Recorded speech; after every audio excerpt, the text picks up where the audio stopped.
Hello అందరికీ welcome back to our channel Krishna's family. Welcome back to another beautiful blog అండి. It's Friday morning, time around 6 అవుతుంది. నేను morning 5కే లేచాను. అంటే లేచిన తర్వాత ఫ్రెష్ అయిపోయిన తర్వాత ఇల్లు కొంచెం శుభ్రం చేసేసుకొని అప్పుడు బయటకు వచ్చాను. బయటకు వచ్చేసరికి మిల్క్ ప్యాకెట్స్ కూడా వచ్చున్నాయి, అవి తీసుకుంటున్నాను. అండ్ ఆ తర్వాత బయట గుమ్మం దగ్గర కూడా తుడిచేస్తున్నాను. బయట తుడిచి మాప్ చేసేసిన తర్వాత ఈ ఫ్రంట్ డోర్ కూడా చాలా డస్టీగా ఉందని చెప్పి వెట్ క్లాత్తో తుడుస్తున్నాను. నేను మా ఊరు వెళ్ళి ఆల్మోస్ట్ 1.5 to 2 months వరకు అవుతుంది. సో ఇల్లంతా చాలా డస్టీగా ఉంది. అండ్ అంతా క్లీన్ చేసేసుకుని ఇక్కడ గడపకి పసుపు అయితే రాస్తున్నాను. పసుపు రాసి బొట్లు పెట్టుకొని ముగ్గు కూడా పెట్టుకున్నాను. ఈ గడప ముగ్గులు అవి అంటే ఈ గడపకి పసుపు రాసి బొట్లు పెట్టడాలు ఇవేవి నేను డైలీ అయితే చేయనండి. వీక్లీ వన్సే చేస్తాను. అంటే మ్యాక్సిమం ఫ్రైడేసే చేస్తాను. అండ్ ఫెస్టివల్స్ అప్పుడు కూడా చేస్తూ ఉంటాను. డైలీ అయితే గడప ముగ్గులు ఏవి పెట్టను, కానీ బయట తుడిచి మాప్ చేసేసి చిన్న ముగ్గు అయితే వేసుకుంటాను. రోజు అనుకుంటాను ఏదైనా డిఫరెంట్గా ముగ్గు పెడదాము అని చెప్పి, కానీ నాకు ఇంకా టైం కుదరక ఇలా సింపుల్గా పాత ముగ్గులే ఏవో చేతికి వచ్చినవి పెట్టేస్తూ ఉంటాను.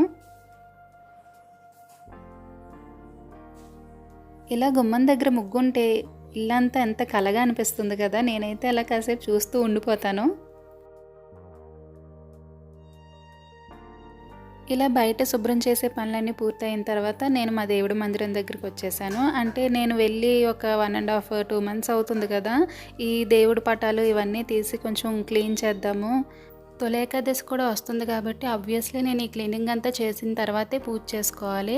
అదే రోజు ఇవన్నీ చేసుకుని పూజ చేసుకోలేను, అంటే చాలా లేట్ అయిపోతుంది. సో ఇప్పుడే ఈ క్లీనింగ్ అంతా చేసేసుకుంటున్నాను. సో ఈ క్లీనింగ్ ప్రాసెస్ అంతా అయిపోయాక దేవుడి ఫోటోలు ఉంటాయి కదా, ఫోటోలను కూడా వెట్ క్లాత్తో శుభ్రంగా తుడిచేసి పసుపు కుంకుమ బొట్లు పెట్టేసుకుంటున్నాను. దేవుడి పూజలు ఒక్కొక్కరు ఒక్కొక్క విధానంలో ఎలా చేస్తారో, క్లీనింగ్స్ కూడా ఒక్కొక్కరు ఒక్కొక్కలా చేస్తూ ఉంటారు. ఎవరి పద్ధతులు వాళ్ళవి, ఎవరి అలవాట్లు వాళ్ళవి, ఎవరిని తప్పు పట్టలేము. కాకపోతే ఈ మధ్య సోషల్ మీడియాలో ఇది ఇలానే చేయాలి, ఇది ఇలా అస్సలు చేయకూడదు అనేవి చాలా ఎక్కువ వస్తున్నాయి. కానీ మన పెద్దవాళ్ళని అడిగి మనకి ఎలా అలవాటో, మన ఇంట్లో ఎలా చేస్తారో అలా మనం ఫాలో అయిపోతే సరిపోతుంది అనేది నా ఫీలింగ్. అంటే అలా ఎవరు చెప్పేవి వినకూడదు, పాటించకూడదు అని కాదు. కాకపోతే ప్రతిదీ ఇలా భయంగా, అమ్మో ఇలా చేస్తే ఏదో అయిపోతుందేమో, ఇది ఇలా అసలు చేయకూడదేమో అని అన్నీ భయంగా తీసుకుంటే అక్కడ భక్తి ఎక్కడ ఉంటుంది, మొత్తం భయమేగా ఉంటుంది. మన ఇంట్లో మన పెద్దవాళ్ళని అడిగి, అంటే మన ఇంట్లో ఎలా చేస్తారో, లేదంటే మన ఊర్లో ఒక్కొక్క ఊరికి ఒక్కొక్క సాంప్రదాయం ఉంటుంది. ప్రతి గడపకి ఒక్కొక్క అలవాటు ఉంటుంది. అందరికీ ఒకలాంటి ఆనవాయితీలే ఉండవు. అలాగా మన ఇంట్లో మన అమ్మనో అత్తయ్యనో ఎవరినో ఒకరిని అడిగి ఫాలో అయిపోతే ప్రశాంతంగా మన పనులు మనమే చేసుకోవచ్చు. ఈ సోషల్ మీడియాలో భయపెట్టేసే వాళ్ళని చూసి మనము భయపడక్కర్లేదు అని నా ఫీలింగ్.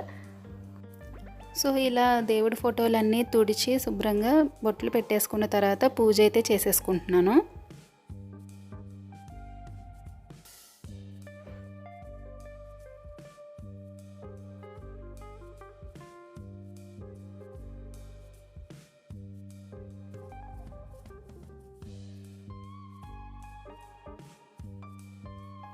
ఇలా ఫ్రైడే పూజ అయితే కంప్లీట్ చేసేసుకున్నాను. పూజ కంప్లీట్ అయిన తర్వాత ఇల్లు అండ్ నా మైండ్ కూడా చాలా ప్రశాంతంగా అనిపించింది. ఇలా ఇల్లంతా క్లీన్ చేసుకుని అండ్ పూజ చేసుకున్న తర్వాత ఇల్లంతా చాలా పాజిటివ్ ఎనర్జీ అయితే ఉంటుంది.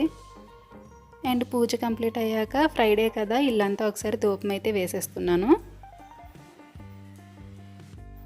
పూజ కంప్లీట్ అయ్యాక కిచెన్లోకి వచ్చేసాను. నేను ముందు రోజు ఇడ్లీ పిండి రుబ్బి పెట్టుకున్నాను, అది ఎలా ఉందో ఒకసారి తీసి చూసుకుంటున్నాను. అండ్ నెక్స్ట్ ఇక్కడ నైట్ పడుకునే ముందు బాదం పప్పులు కొంచెం నానబెట్టేసి ఉంచాను. ఇక్కడైతే బాదం పప్పులు ఒలుస్తున్నాను అనమాట. అండ్ నెక్స్ట్ వచ్చేసి ఇడ్లీ వేసేస్తున్నాను మార్నింగ్ బ్రేక్ఫాస్ట్ కోసం. ఇడ్లీ పిండి కానివ్వండి, దోశల పిండి కానివ్వండి, నేనైతే మా అమ్మాయి మధ్యాహ్నం పడుకుంటుంది కదా, సో అప్పుడు రుబ్బేసుకొని సాయంత్రం వరకు అలా పైనే ఉంచేస్తాను. రాత్రి పడుకునే ముందు ఫ్రిడ్జ్లో పెడతాను. నెక్స్ట్ డే మళ్ళీ తీసుకుని ఇడ్లీ వేసుకుంటాను అనమాట. ఈరోజైతే ఇంకా చట్నీ చేసే పని లేదు. ఎందుకంటే మేము ఊరు నుంచి వచ్చేటప్పుడు మా అత్తయ్య కొత్తిమీర నిలవ పచ్చడిలా చేసి ఇచ్చారు. సో ఇడ్లీలోకి అదే చట్నీలా వేసేసుకుంటున్నాము.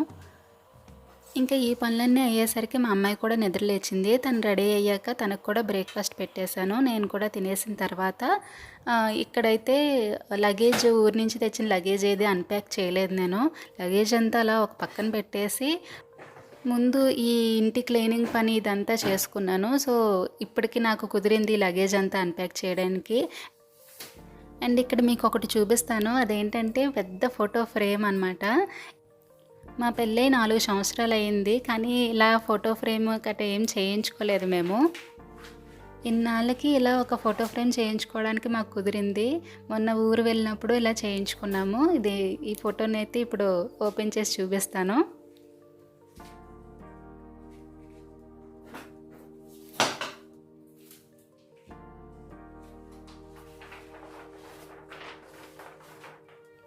Yes.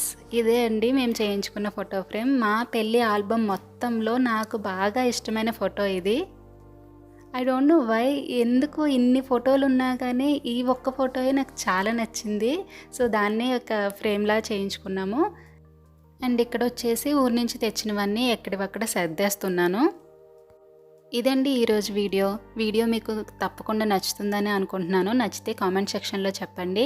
And me friends and ఫ్యామిలీకి షేర్ చేయండి. అలాగే కొత్త వాళ్ళు ఎవరైనా మన ఛానల్ని చూస్తున్నట్లయితే ప్రీవియస్ వీడియోస్ని ఒకసారి చూడండి. అలాగే మన ఛానల్ని సబ్స్క్రైబ్ చేసుకోండి. అలాగే సబ్స్క్రైబ్ చేసుకున్నాక బెల్ ఐకాన్ క్లిక్ చేయడం మాత్రం అస్సలు మర్చిపోకండి. Thank you for watching.